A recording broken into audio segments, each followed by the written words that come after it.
रमन, क्योंकि हम आज आपसे आपकी ये जो हेल्थ ट्रांसफॉर्मेशन आपने की है, अपना वेट लूज़ किया है, अपने आप को फिट बनाया है, कॉन्फिडेंट बनाया है, ये जर्नी सुनने के लिए बैठे हैं, तो साथ साथ मुझे थोड़ा सा बताओ कि आपकी हेल्थ कैसी थी अभी तक? जी, तकड़े जैसे जिसको पंजाबी में बोल देते हैं। हाँ। और ऐसा था कि थोड़ा मेरे बॉडी इस तरह की थी ना, हाँ। कुछ सर्टेन वो डेज में जैसे एग्जाम चल रहे हैं, बैठे जी। रहना, सेडेंट्री लाइफस्टाइल हो गया तो हाँ। वेट गेन हो जाता था, बट अच्छा। नॉर्मल हो जाता था जब अपना एक्टिव हो गए, एक्टिविटी लेवल अच्छा। हो गया ना, तो फिर वो नॉर्मल हो अच्छा। जाता था। मतलब ज़्यादा परेशानी ऐसे नहीं था कि वेट बहुत ज़्यादा है या कुछ एक्सट्रीम कोई चीज़ या कोई जी। प्रॉब्लम, ऐसा नहीं था। और शादी के बाद? शादी के बाद जब डिलीवरी के बाद वेट तो गेन हुआ, बट फिर भी मेरी बॉडी भगवान ने ऐसी बनाई कि वेट करती है गेन, बट ऐसा भी नहीं है कि वो मुड़ के कम नहीं होता, हो जाता था। अच्छा। और अच्छा। फर्स्ट डिलीवरी के बाद भी ऐसा हुआ कि अपने आप ही हो गया, 70 तक मेरा आ गया था। कब आपकी फर्स्ट डिलीवरी कब हुई, किस एज में? 20 इयर्स की एज में थी। अच्छा। हाँ जी, 2010 ईयर्स अच्छा। में मेरा बेटा था, बेटा। First baby. नॉर्मल अच्छा। डिलीवरी थी, हम्म। कोई कॉम्प्लिकेशन नहीं थी ना, Very मुझे कोई good. हार्मोनल इश्यूज रहे हैं भगवान की कृपा से। Okay. ऐसा कुछ नहीं रहा। फिर भी ना अच्छा। हमारा जो माइंडसेट होता है आस पड़ोस के लोगों का कि ठीक है, इतना तो खांदे पींदा घरांदे तां ही लगांगे, इतना तो चाहिए ही, होनी चाहिए इतनी तो सेहत। और कई बार वो आस पड़ोस के जो इन्वायरमेंट होता है वो लगने नहीं देता कि आप ज्यादा कुछ गलत कर दिया या कुछ हाँ गेन जी। हो गया है जिसको ठीक करने की हाँ जरूरत है। जी, हाँ जी, हाँ जी। आइडियल वेट का तो तब पता ही नहीं था कि ये भी कोई चीज होती है। वैसे पहले कितना था वेट? शादी से पहले मेरा वेट 57 58 अच्छा। तक रहा। हाँ जी। अच्छा। अच्छा, तो वैसे ये 50s में रहता था, 50-60 तक? हाँ जी, 58 58 जी। एक मेंटेन रहता था। तो डिलीवरी या फर्स्ट प्रेगनेंसी के बाद वो 70 हो गया? 70 तो घट के आ गया। अच्छा। मतलब उससे भी ज्यादा ही था। सेकंड बेबी कंसीव होने से पहले ना, जो मेरा बाल ग्लैडर होता है वो मेरा ऑपरेट हो चुका था। अच्छा। उसमें तो वो पथरी की प्रॉब्लम आ गई थी, तो थोड़ी बहुत प्रॉब्लम रही, जैसे डाइजेशन की हाँ। प्रेगनेंसी के दौरान भी।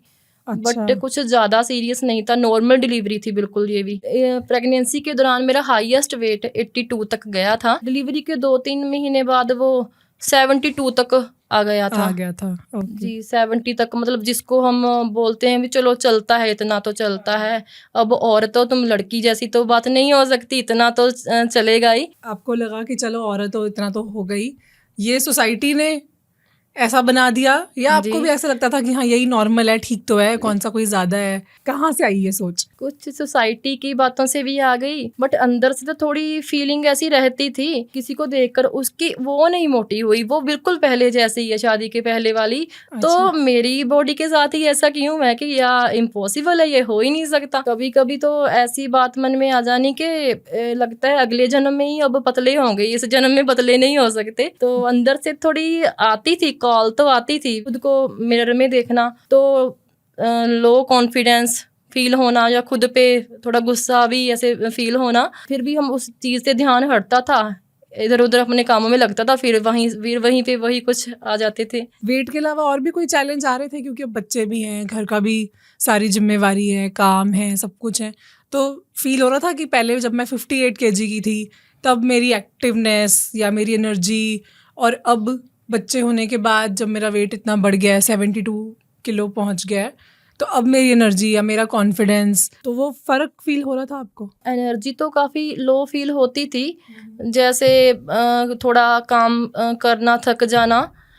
और अब से 1 साल पहले आप बोल सकते हो, ये यहाँ एनरोल करने से पहले ज़्यादा देर खड़े होके काम करना किचन में, तो पैरों में दर्द होने लगना, थक जाना, या पैरों के बल ज़्यादा टाइम बैठ ना सकना, इस तरह के चैलेंजेस आए। वैसे मुझे डॉक्टर ने भी मना कर दिया था ये पैरों के बल बैठने में। जैसे यूट्रस होता है ना, उसमें थोड़ी स्वेलिंग और थोड़ा भारीपन, ऐसी मुझे प्रॉब्लम थी। अपनी गायनिकोलॉजिस्ट के पास गई तो उसने ऐसा बोला था कि तुम्हें ये प्रॉब्लम है, और उसने साथ में ये भी एडवाइस की थी कि पतली हो जाओ ना, आधी प्रॉब्लम तो ऐसे ही सही हो जाएंगी। कब ये ट्रिगर कब हुआ कि मेरे को करना चाहिए कुछ? मतलब ट्रिगर्स होते थे, कुछ हाँ। फॉलो करना शुरू कर भी लेना और फ़र्क भी दिख जाना, जैसे मेरी बॉडी रिस्पॉन्ड करती थी जल्दी। हाँ, बट हाँ। फिर से वही कुछ, ये थोड़े दिन रहना, 15-20 दिन, उसके बाद फिर वापस से घूम कर वहीं आ जाना। उसके अलावा जैसे मैंने आपको पहले बताया कि हमारे जो मुखी हैं वो भी वचन करते थे, उनके स्पेसिफिक वो हुक्म थे।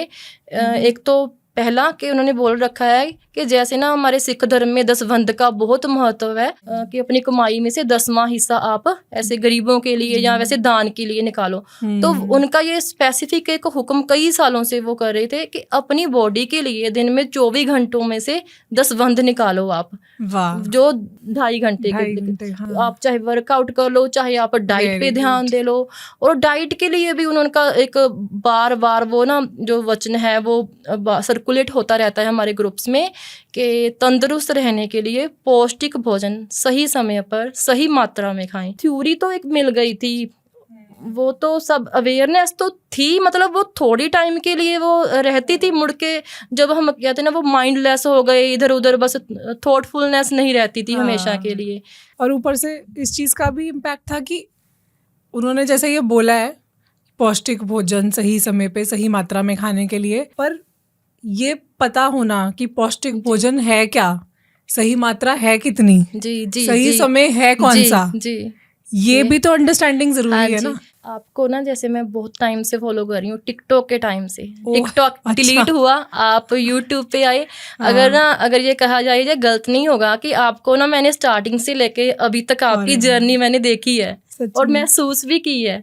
ये एक विमेन एम्पावरमेंट की जो एग्जांपल है ना, वो मैंने देखी भी है, महसूस भी की है। आपको मैं अपनी प्रेरणा स्रोत भी मानती हूँ इस मामले में। सोचा हुआ था अगर कभी किया तो यहीं से करूंगी, बट वो हौसला, वो करेज नहीं आ रहा था। जब रिलीजियस गैदरिंग होती है तो वहाँ पे क्या करते थे वो गुरुजी, उन्होंने ना दोपहर के टाइम ना लंगर बंद करवा देना, सुबह शाम चलना।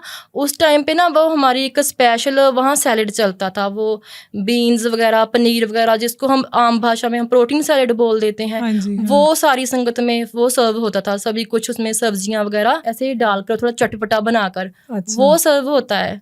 लंगर उस टाइम पे बंद रहता है। ये कई सालों से परंपरा है। मतलब वो तो सभी कुछ बता रहे हैं, ये हमारे हाथ में है कि किसने उसको फॉलो करना है, अपनी लाइफ सुधार लेनी है, और किसने वो छोड़ देना है, बस एक बार सोचा और सर पर से लंघा दिया। Thank you so much for watching this clip.